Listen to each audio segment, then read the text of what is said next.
Ever since an earthquake shook and cracked the Washington Monument, tourists have been waiting for it to reopen. They may need to wait a little longer, no thanks to huge, looming budget cuts.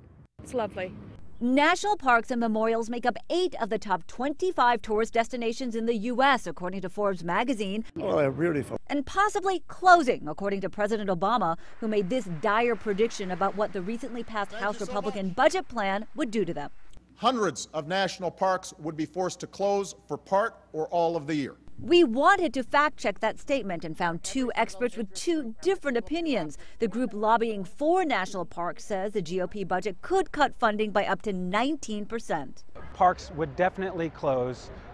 Visitor center hours would most likely be reduced, and the impact on people's vacations would be substantial.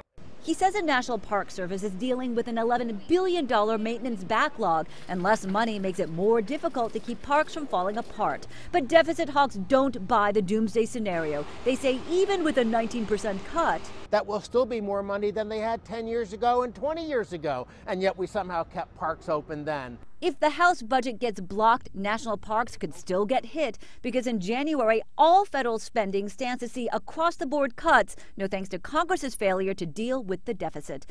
In Washington, I'm Carol Hahn.